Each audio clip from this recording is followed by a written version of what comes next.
कृष्ण प्रेम धारा ट्रस्ट प्रस्तुत करते हैं कार्यक्रम समर्पण।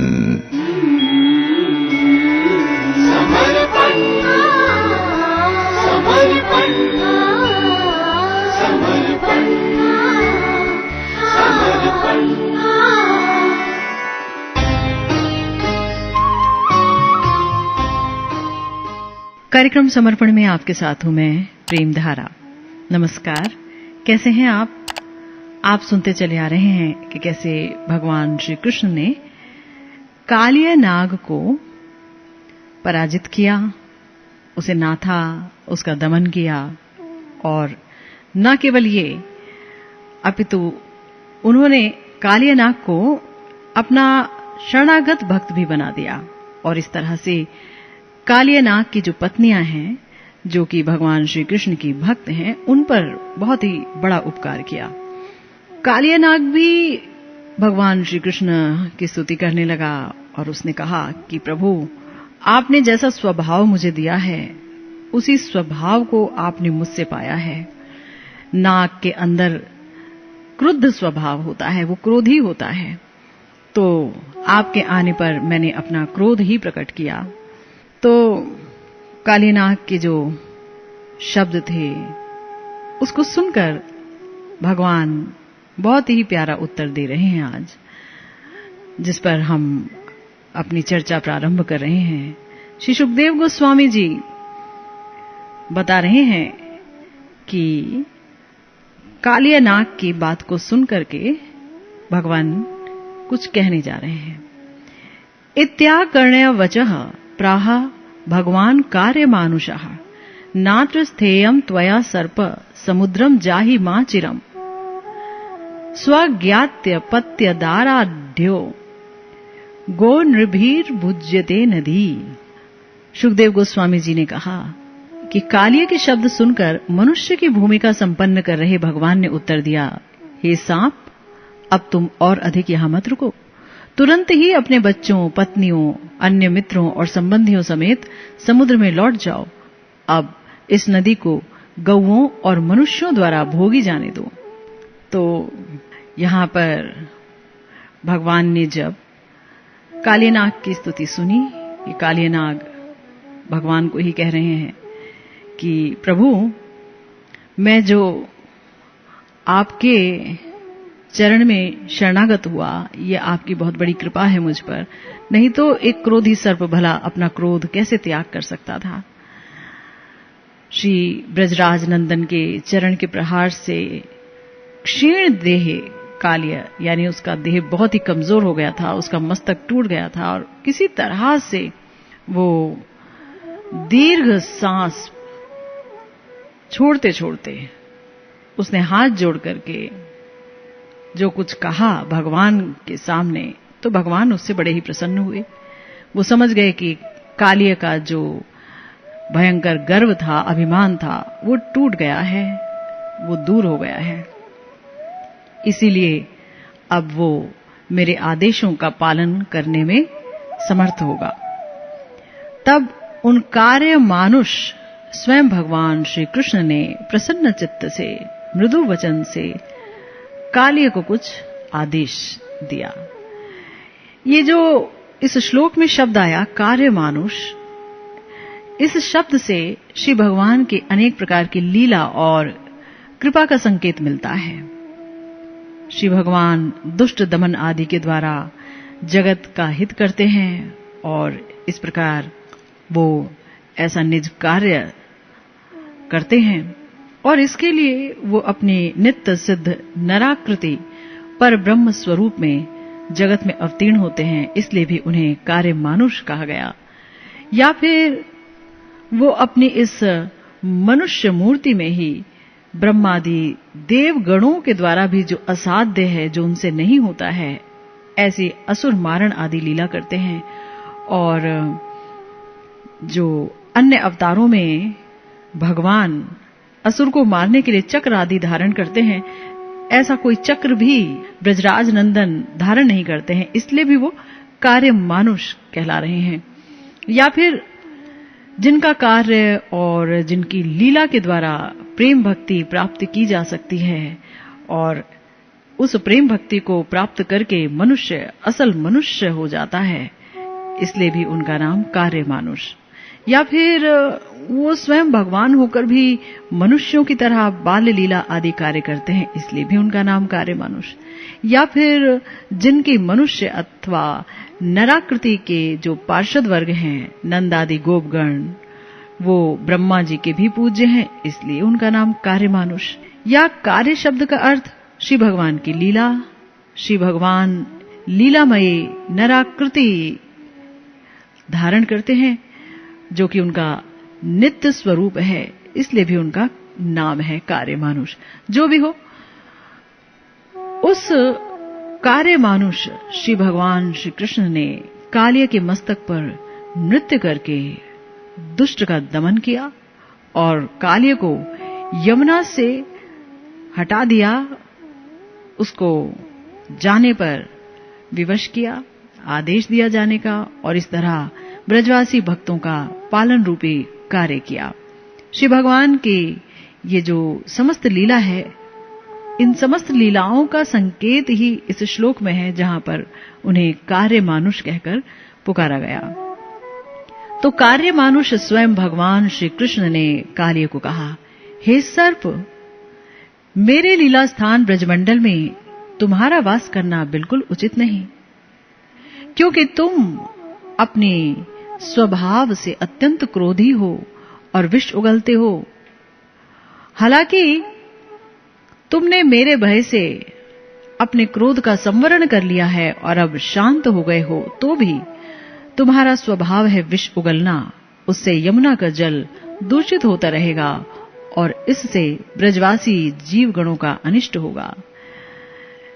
इसलिए मैंने अभी इससे कुछ क्षण पूर्व ही तुम्हारे द्वारा विषैले किए गए जल को स्पर्श करके मेरे जितने भी गोप बालक गण थे और मेरी अत्यंत प्रिय जितनी भी गाय भैंसे आदि थी, वो सब अपने प्राण खो बैठे थे।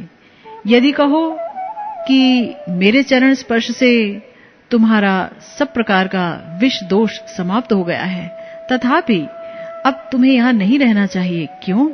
क्योंकि तुम्हारी ये जो आकृति है, तुम इतने बड़े हो, इतने भयंकर दिखने में, इतने भीषण कि तुम्हें देखते ही लोगों के अंदर भय का संचार हो जाता है।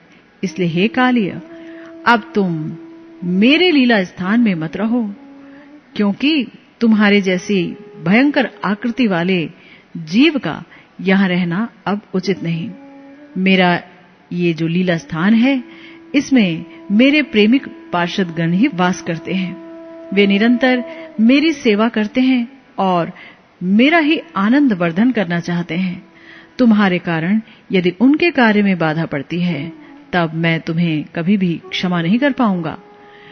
मेरे भक्त चूड़ामणि गण मेरी सेवा कार्य में मत्त होकर, प्रेमानंद से आत्महारा होकर, सब प्रकार से बाहरी अभिनिवेश को त्याग करके जिस स्थान में वास करते हैं, उस स्थान में किसी भी प्रकार के क्रूर चित्त व्यक्ति को वास करने का अधिकार नहीं। इस प्रकार व्यक्ति यदि मेरे भक्त गणों के वास स्थान में वास करके किसी प्रकार से मेरे भक्त गण को कोई भी तकलीफ देने का कारण उपस्थित करता है, तब उसको किसी न किसी दिन तुम्हारी तरह दंड का भागीदार बनना पड़ेगा। इसमें अणुमात्र भी संदेह नहीं। तुम्हारी पत्नियां मेरी भक्त चूड़ामणि थी, इसीलिए मैं तुमको अघासुर आदि की तरह विनष्ट नहीं करना चाहता था। इसीलिए मैंने सिर्फ थोड़ा बहुत दंड दिया और तुम्हारे दैहिक बल और ये जो तुम विष उगलते हो और इसके कारण जो तुम्हारा अभिमान है, उसे मैंने दूर कर दिया। तुम अब विशुद्ध चित्त से मेरा ये लीला स्थान परित्याग करके अपने रिश्तेदारों के साथ यहां से चले जाओ।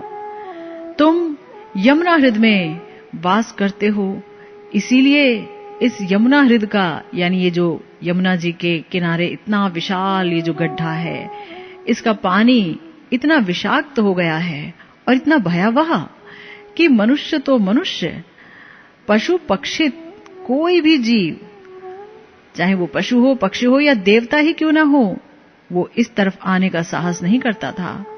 कोई इस जल को स्पर्श नहीं कर पाता था। यदि कोई गलती से यहां आ जाता तब वो वापस बचकर नहीं जा सकता था। तुम्हारे इस यमुना हृद में अवस्थान के कारण इस प्रकार कितने ही जीवों की अकाल मृत्यु हो गई, इसकी कोई गिनती नहीं। इसलिए तुम अपने रिश्तेदारों को लेकर के, समस्त सर्पगणों को लेकर के यहां से जाओ, और तब क्या होगा? तब यहां का जो जल है और यहां का तट है वो विष से मुक्त हो जाएगा और निर्भय हो जाएगा। तब ब्रजवासी नर नारी लोग स्वच्छंदता से यमुना हृद के जल में स्नान आदि कर पाएंगे और उसके तीर पर अपने गाय और पशुगणों को यहां ला पाएंगे। वो सब सुख से विचरण कर पाएंगे। इसलिए हे कालिय, मैं तुम्हें आदेश देता हूं कि तुम अब क्षण मात्र भी विलंब मत करो और अपने पूर्व स्थान में गमन करो। मैं तुमको यमुना हृद से विदा करके उसके बाद ही ब्रज में जाऊंगा। इस तरह से अपार करुणा निधि श्री कृष्ण कालिय के मस्तक पर नृत्य के छल से उसके समस्त अभिमान और उसके विष गर्व को चूर चूर करके और उसके हृदय में भक्ति वासना को प्रकाशित करके और उसे अपने चरणों में शरणागत करके सर्वप्रथम उन्होंने उसे यही आदेश दिया कि तुम ऐसा करो कि यहां से चले जाओ। और उसे इस आदेश को देने से पहले भगवान ने उस सांप को अपने आदेश को पालन करने की योग्यता प्रदान कर दी, उसे योग्य बना दिया। इसके बाद ही उन्होंने आदेश दिया। श्री कृष्ण की कृपा के अलावा कोई भी उनके आदेश को पालन करने में समर्थ नहीं हो सकता। अगर कृपा मिलेगी तभी उनके आदेश का पालन हो सकता है। उन्होंने जगत के जीवों को संयम से चलने के लिए, धार्मिक तरीके से चलने के लिए नाना शास्त्रों में अनेक प्रकार के आदेश दिए हैं, किंतु इस शरीर और इस भौतिक घर-बार में जो व्यक्ति अभिमानबद्ध हैं, वो अधिकांश ही शास्त्रों के उन वचनों का पालन करने में समर्थ नहीं होते। सभी अपने अपने देह और अपने अपने घरों में अभिनिविष्ट रहते हैं और इसके लिए वो विभिन्न प्रकार की भोग वासना में रमे रहते हैं और जो उन्हें सुविधाजनक लगता है बस उतना ही वो पालन करते हैं। किंतु श्री कृष्ण की कृपा को जिस व्यक्ति ने प्राप्त कर लिया वो कभी भी अपनी सुविधा या असुविधा की तरफ दृष्टिपात नहीं करता। वे सब श्री कृष्ण के आदेश को जानते ही किसी भी प्रकार के विचार या वितर्क को ना करके तत्क्षणात उस आदेश का पालन करने के लिए प्रयत्नशील रहते हैं। कालिय जब श्री कृष्ण की कृपा से उनके समस्त आदेश पालन करने की शक्ति को प्राप्त कर चुका, तब श्री कृष्ण ने उसे अविलंब यमुना हृद परित्याग करके और अपने स्थान में जाने का आदेश दिया और उन्होंने कहा, हे कालिय, मैं तुमको नात्र स्थेयम त्वया सर्प समुद्रम जाहि मा चिरम, मैंने तुम्हें इस प्रकार का आदेश दे दिया है और तुम्हें अनेक प्रकार का शासन और दंड भी प्रदान किया। मेरी ये लीला और तुम्हारे प्रति मेरा ये आदेश वाक्य जो व्यक्ति सुबह और शाम स्मरण व कीर्तन करेगा, उसे कभी भी तुमसे या तुम्हारे वंश में पैदा हुए किसी भी सांप से किसी भी प्रकार का भय नहीं रहेगा। इस तरह से वो एक ही बार में सर्प भय से मुक्ति लाभ प्राप्त कर पाएगा। भगवान श्री कृष्ण जो कि परम करुणामय हैं, उन्होंने महादुष्ट कालिय को सब प्रकार के दोष से मुक्त कर दिया और यमुना हृद को परित्याग करके अपने स्थान पर जाने के लिए कृपा आदेश प्रदान किया। उन्होंने कहा, हे कालिय, इस यमुना हृद में मैंने तुम्हारे साथ अनेक प्रकार की क्रीड़ाएं की, विहार आदि किए। इस स्थान में तुम्हारे विष का जो दोष लगा हुआ था, उस दोष को मैंने मुक्त कर दिया और अनादि जन्म संचित जो तुम्हारी बहिर्मुखता थी, कितने ही काल से, अनादि काल से तुम बहिर्मुख थे भगवान से, अब वो समाप्त हो गया है। तुम्हें मेरे प्रति प्रेम की प्राप्ति हुई है, इसलिए अब ये यमुना हृद एक महातीर्थ और समस्त जीवों के लिए परम मंगलप्रद है। इस स्थान में केवल तुम ही कृतार्थ हुए ऐसा नहीं है। यहाँ जो कोई भी जीव आकर के स्नान करेगा या देव ऋषि पितृ आदि का तर्पण करेगा या विधि पूर्वक तीर्थ उपवास करेगा और मेरी ये लीला स्मरण करेगा, वो कायिक, वाचिक, मानसिक 3 प्रकार के ताप से हमेशा के लिए मुक्त हो जाएगा। प्रायश्चित आदि के द्वारा भी जीव का पाप नष्ट होता है, किंतु उससे उसके पाप वासना युक्त हृदय की विशुद्धि नहीं होती। किंतु इस यमुना हृदय में जो व्यक्ति स्नान तर्पण आदि करेगा, उसका पाप वासना युक्त हृदय तक विशुद्ध हो जाएगा और वो तुम्हारी तरह मेरे प्रति शरणागत होने की शक्ति प्राप्त कर पाएगा। हे कालिय, अब तुम क्षण मात्र भी विलंब मत करो और मेरी इस लीला स्थान और महातीर्थ से अपने स्थान की तरफ रवाना हो जाओ।